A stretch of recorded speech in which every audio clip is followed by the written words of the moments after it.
David glanced at his watch and was relieved to see that it was finally time for his lunch break.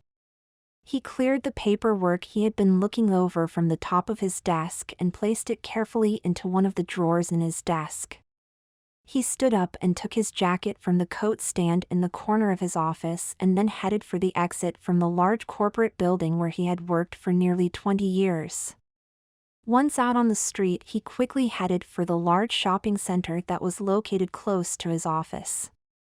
While he would pick up a sandwich while he was there, that was not the main reason for this journey. A week ago, a new store had opened in the center, a lingerie store. He had made this trip every day since he had first spotted the new place, but as yet he had not worked up the courage to actually step inside. He hadn't come up with a plausible reason to explain his presence there, and he was terrified that he might be spotted entering or leaving the store, or even worse, spotted inside the store by someone that he knew. He walked towards the low wooden bench that was opposite the store and took a seat with his lunch. Trying his best not to look conspicuous, but feeling very self-conscious, he opened his packet of sandwiches and watched the shop front. From the display in the large window, it was clear that they sold exactly the sort of items that he liked, or should that be that he was addicted to? Delightful displays of the most feminine of intimate items in pale pastel colors, pinks, pale blues, peach, all in the most thrilling of feminine designs. As he sat engrossed in the vision of female clothes before him, he suddenly became aware of a presence close to him. "Enjoying the view?" a female voice inquired. David froze, a sandwich caught in midair on the path towards his mouth. He decided to ignore the question in the vain hope that it might be aimed at someone else. "I said, are you enjoying the view?" the strange voice, slightly louder and more insistent, repeated. He half turned, his cheeks burning with embarrassment, to see who it was who had found him out. A woman sat to his left, her firm gaze fixed upon him. David would guess that she was probably around 50 years of age, although he couldn't be precise as it was clear that she took very good care of her appearance. Her blonde hair was immaculately styled and was obviously the result of an expert hand at work. It was cut in a simple chin-length bob, but the precision of the lines and the bluntness of the edges indicated a skilled pair of hands had been at work. Similarly, her makeup was also applied with an expert hand. In less able hands, the result would have been one of too much makeup, but here it served to accentuate her features to perfection. The cosmetic artistry was topped by the application of the scarlet lipstick, which shone brightly in the harsh fluorescent lighting of the shopping center. His gaze dropped slightly to take in the outfit that she wore. It was a simple two-piece suit in black wool, but it fitted her body exactly, almost as if it had been made specifically to fit her and her alone. The skirt was cut to sit above the knee, but not in a cheap or slutty manner. From the hem of the skirt emerged a pair of slim legs encased in black. Stockings or tights? He was unsure, but something about this lady made him think that it could only be stockings. They seemed to crackle with static as she uncrossed her legs. David suddenly realized that he had been staring, and he began to hesitatingly speak. "I was just, he said in a low voice. The woman leaned in closer towards him and spoke directly into his ear. "This is the situation. I have seen you sitting here at this time for the last 5 days, staring at my shop and looking at the clothes and the displays. So now you have a choice. Either you walk into my shop now with me, or, if you look over there, I can call over that security guard and report you." She paused to her words sink in and watched him for any reaction.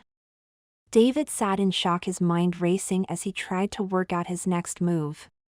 His thoughts were interrupted as the woman stood up abruptly. She started to walk towards the store, and David began to follow meekly behind. As he stepped across the entrance, he felt himself immersed in an unfamiliar world of femininity.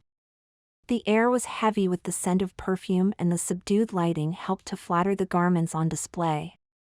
The woman pointed towards the back of the store. You will find a door over there. Go through it, walk up the stairs and wait for me in the room at the top of the stairs," she instructed. Without saying anything, he walked towards the door indicated and climbed the stairs that lay behind it. At the top of the stairs he found a single door, and behind that door a large room. The room was decorated in a pale peach color, and the whole feel of the place was one of femininity and softness. He guessed that it might be some kind of private dressing room for her more discerning customers. Against one wall stood 2 large wardrobes, and next to them stood a large dresser with 5 drawers.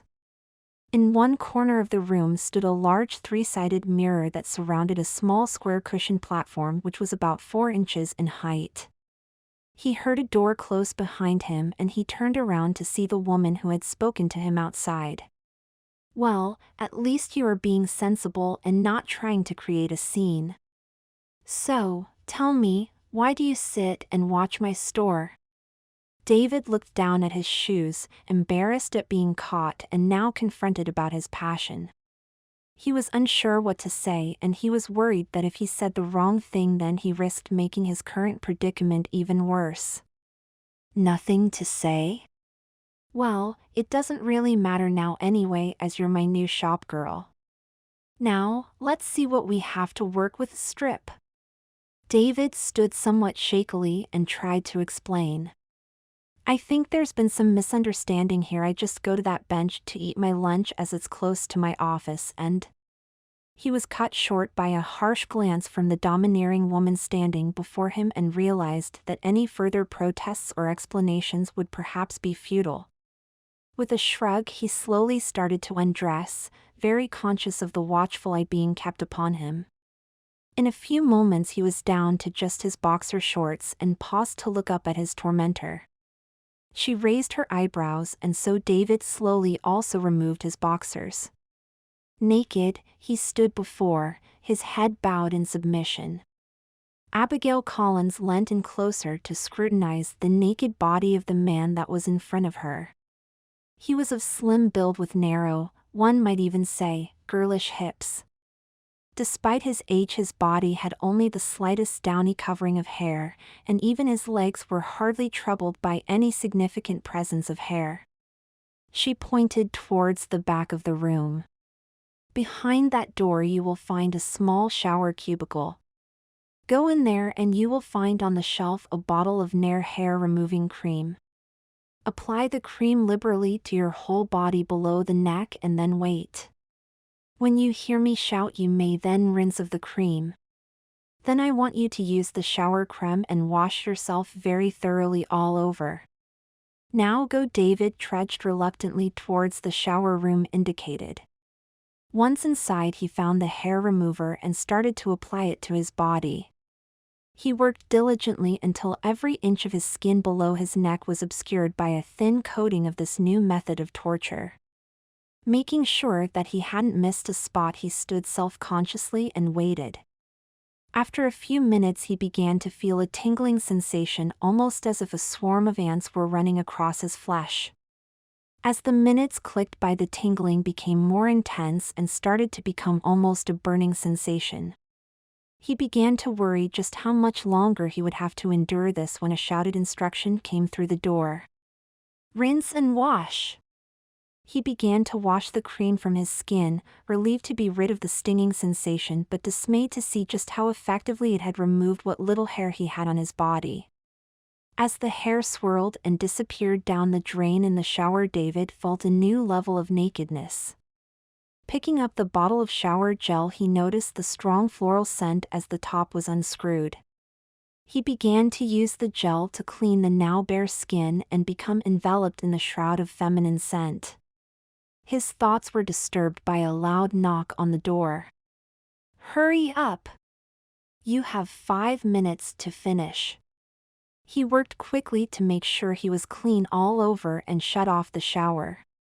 The door to the room swung open and Abigail Collins strode in. "Come here and let me inspect the results." David stepped out of the shower and stood before the woman as instructed. She began a very close inspection of his body, at times running a finger over his flesh to make absolutely sure that not a single hair remained. Seemingly satisfied with the results, she straightened and then plucked a large pink fluffy towel from a rack on the wall. She tossed the towel towards him. "Dry yourself thoroughly, then apply the body spray all over yourself and make sure you're generous with the amount that you use." David was expected Abigail to leave, but she simply stood back to watch him. He used the pink towel to dry himself and then doused his body in a thick cloud of the body spray. He almost choked on the dense aroma that now clung to his own body, a heady and intoxicating mix of feminine scents. It was almost as if with the removal of his body hair, and then the application of shower gel and body spray, that he was being coated in layers of femininity. "Follow me," she instructed. Abigail walked back into the larger room and David followed behind, his head bowed. She pointed towards the low satin platform in the center of the room. He stepped up onto the indicated platform and stood nervously, uncertain of exactly what would happen next. "My name is Abigail Collins, but you will always address me as Ms. Collins. When I tell you to do something, you just do it immediately, no questions or any back chat, understood?" David nodded quickly, as he had a horrible feeling that there might be some unfortunate consequences if he stopped obeying this stern woman straight away. There was a knock at the door and a younger woman entered the room. She was around the age of 25, David thought, and also dressed in the same immaculate manner as Abigail. A white silk blouse was complemented by a black satin pencil skirt that fell an inch or so above her knees. From the hem of the skirt emerged a pair of slim legs encased in black silk stockings. On her feet she wore a pair of shiny black shoes with a 3-inch heel. Her makeup was also carefully applied and highlighted the finer attributes of her young complexion. The look was topped by straight black hair cut in a shoulder-length bob. In her arms she carried a number of items that even from across the room he could tell were female clothing. The girl walked across to where David stood on the small platform. "Thank you, Deborah," Abigail said. "I'd like you to meet our latest new girl who will be working in the store from now on." David felt himself blushing again as his so far private embarrassment was exposed to a wider audience. The girl stood looking at his naked body with a barely concealed smirk on her face. "She's quite a pretty little thing, isn't she?" she giggled. Abigail took the first item of clothing from the arms of her young, pretty assistant. It was a corset made of a heavy pink satin, a pale pink that just screamed femininity. The corset was decorated with rows of delicate white lace, and lace adornment continued along the shoulder straps and also along the garter straps that hung from the bottom edge of the corset. She wrapped the garment around David's body and slipped the shoulder straps across his shoulders. She then started to pull together the laces at the back of the corset. David felt the garment starting to tighten around his body as pressure was exerted on the strong laces. "Breathe in," Abigail commanded. David drew in a deep breath and then felt the corset tighten even more. "Again," she instructed. He breathed in again, and as he did so the corset gripped his body even tighter as the laces were pulled hard. Finally satisfied, Abigail tied the laces together at the back of the corset. "We'll leave it there for now, but it will be tighter tomorrow," and so on until you have a proper figure. David stood almost gasping on the platform, wondering how he could walk around all day when he was not able to breathe properly. Abigail now began to slide a pair of pale pink satin panties up his legs. They were the same color as the corset and they were also covered in layers and layers of white lace. They were cut quite high on his legs, fuller than a thong but not as full as French knickers. The fabric felt soft against his now hairless skin. Next, a pair of black silk stockings were rolled up his now hairless legs and attached to the garter straps hanging from the bottom of the corset. After checking that the stockings were pulled taut, Abigail watched as Deborah placed his feet into a pair of patent black leather shoes with a 3-inch heel. "Walk up and down the room a few times," Abigail commanded. David stepped down gingerly from the platform and began to totter along the length of the room. The heels left him feeling like he was balancing on a pair of stilts as wobbled along the carpet. "Yes," she pondered. "You will definitely need some practice in those, young lady. Now Deborah, blouse and skirt please." The young assistant left the room briefly before returning with the garments requested. Draping the skirt over the back of a nearby chair, Deborah began to help David into the plain white blouse. It was made of heavily starched cotton and almost crackled as he put it on. The slim-cut sleeves each ended in a tight-fitting 4-inch long cuff embellished with a deep lace frill. The high collar of the blouse was also starched and finished in a lace frill around his neck. Deborah retrieved the black satin skirt. Unlike her own skirt, this one was cut to mini-skirt length and had a pleated design. She placed it around his waist and closed the side zip. David looked with horror at the skirt as he realized that it was so short that it only just covered his pink panties. But the slightest movement, thanks to the pleats, saw the skirt swirling around his thighs and lifting even higher. Abigail brought the chair over to where the now fully dressed David stood and indicated that he should sit down. He sat nervously in the chair, unsure about exactly what was going to happen next. A short pink plastic cape was fixed around his shoulders and tied tightly at the back of his neck. Abigail began to rake her sharp fingernails through his short hair. "Oh dear, there's not much I can do with this, is there?" she moaned. Deborah fetched the clippers, a razor and some shaving gel. After 30 minutes of clipping and shaving, Abigail wiped David's now bare scalp with a soft towel. She ran a finger over his scalp to make sure that not a single hair remained. Happy that all of his hair had been removed, Abigail passed a small mirror to Deborah to show the poor sissy the results of her work. He slumped even lower in the chair as he took in the radically altered image of himself that appeared in the mirror. Yet another step away from the person that he used to be. "Now, if you are a good girl and work hard in the shop and obey all of your orders, then I might think about letting you wear a nice wig in a couple of months' time. Privileges have to be earned, and the sooner you learn that, the easier things will be for you." David nodded in silent agreement. With each phase of his makeover, he had felt his spirit and resistance ebbing away, almost as if he was somewhere smaller. "The nails, Deborah," Abigail instructed.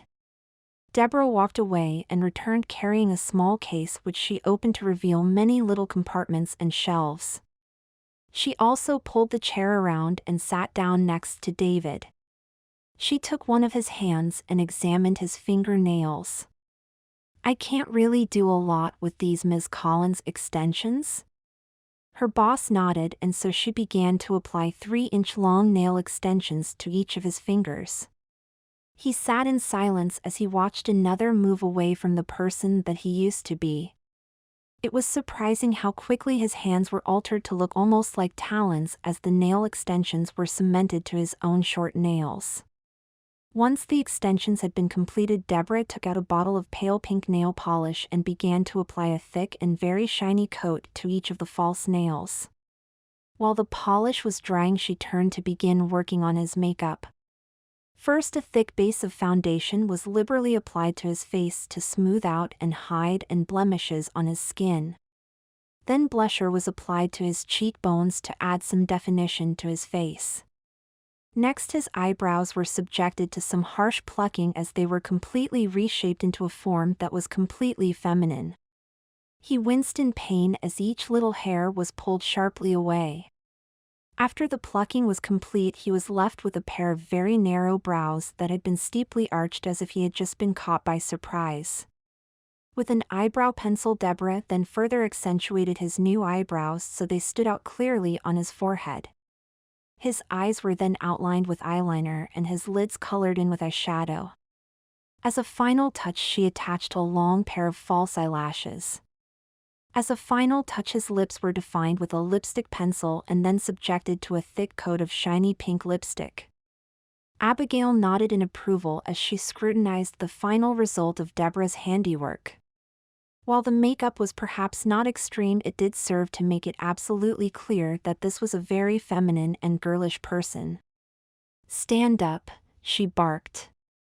David stood shakily from the chair and Abigail removed the small cape tied around his shoulders. "Time for work."